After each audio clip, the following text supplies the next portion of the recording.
प्रिय विद्यार्थियों, आज मैं आपको संस्कृत गरिमा पाठ का पुस्तक का पाठ 4 आकारांत स्त्रीलिंग संज्ञा शब्द के विषय में बताना चाहती हूँ।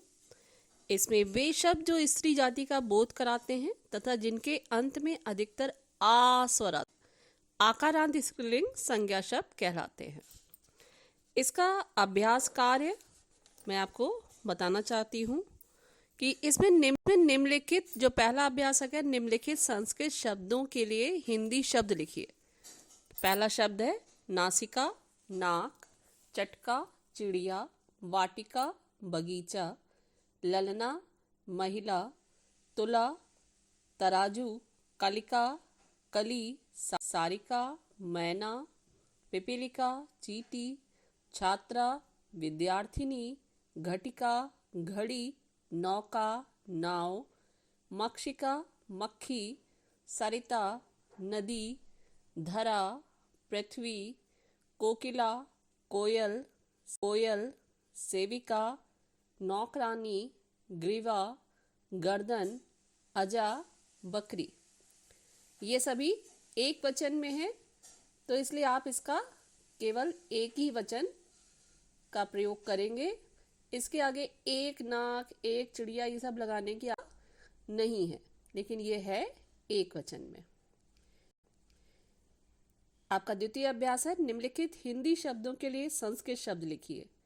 बेल, लता, बेटी, सुता, फौज, सेना, बूढ़ी स्त्री, वृद्धा, नौकरानी, सेविका, लड़की, बालिका, जीव, जिव्या, बतख, वर्तिका, बकरी, अजा, कहानी, गजा, कथा, कथा भी कह सकते हैं इसको, अंगूठी, उर्मिका, खाट, खटवा, चूहिया, मूशिका, टहनी, शाखा, चींटी, पिपीलिका का।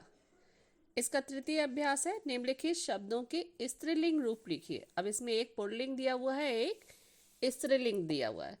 स्त्रीलिंग शब्द में आप सबसे पहले यही समझ लीजिए कि जो भी पुल्लिंग शब्द दिया हुआ है उसका विसर्ग हटाकर आप बड़ा आ की मात्रा लगा देंगे तो वो आपका स्त्रीलिंग शब्द हो जाएगा। जैसे अध्यापक, अध्यापिका, अजा, अजा, आचार्य, आचार्या, मूषकः, मूषिका, गायकः, गायिका, छात्रः, छात्रा, बालकः, बालिका, शिष्यः, शिष्या, सेवक, सेविका।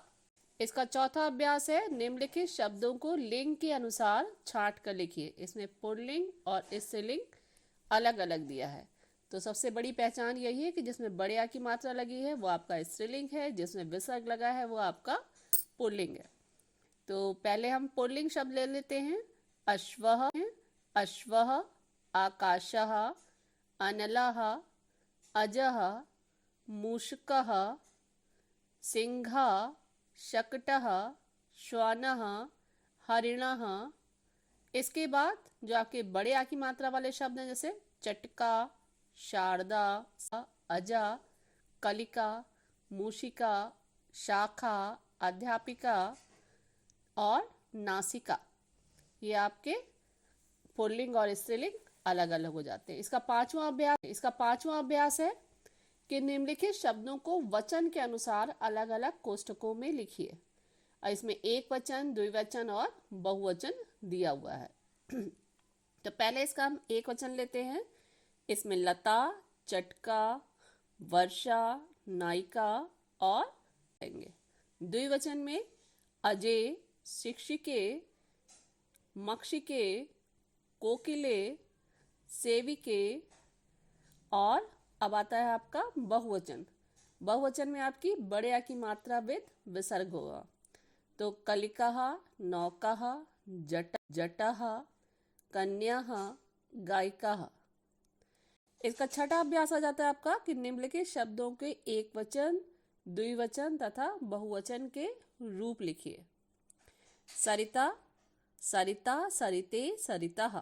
पिपीलिका, पिपीलिका, पिपीलिके, पिपीलिकः। छात्रा, छात्रा, छात्रे, छात्रे, छात्रः। शिक्षिका, शिक्षिका, शिक्षिके, शिक्षिकः।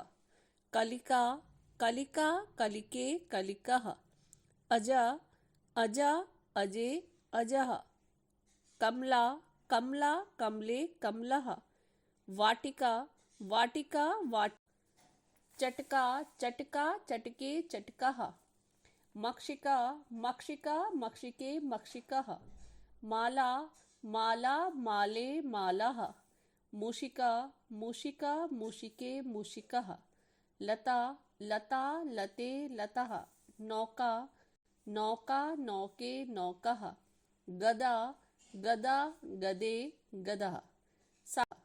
सातवां आपका अभ्यास है कि चित्र देखकर उनके नीचे संस्कृत शब्द लिखिए। तो इसमें पहला है शाखा, क्योंकि पेड़ की डालियां हैं तो वो शाखा। पिपीलिके, मक्षिका, कलिके, माला, चटके। जहाँ पे दो हैं वहाँ द्विवचन, जहाँ एक है वहाँ एक वचन, और जहाँ बहुवचन है वहाँ पे बहुवचन।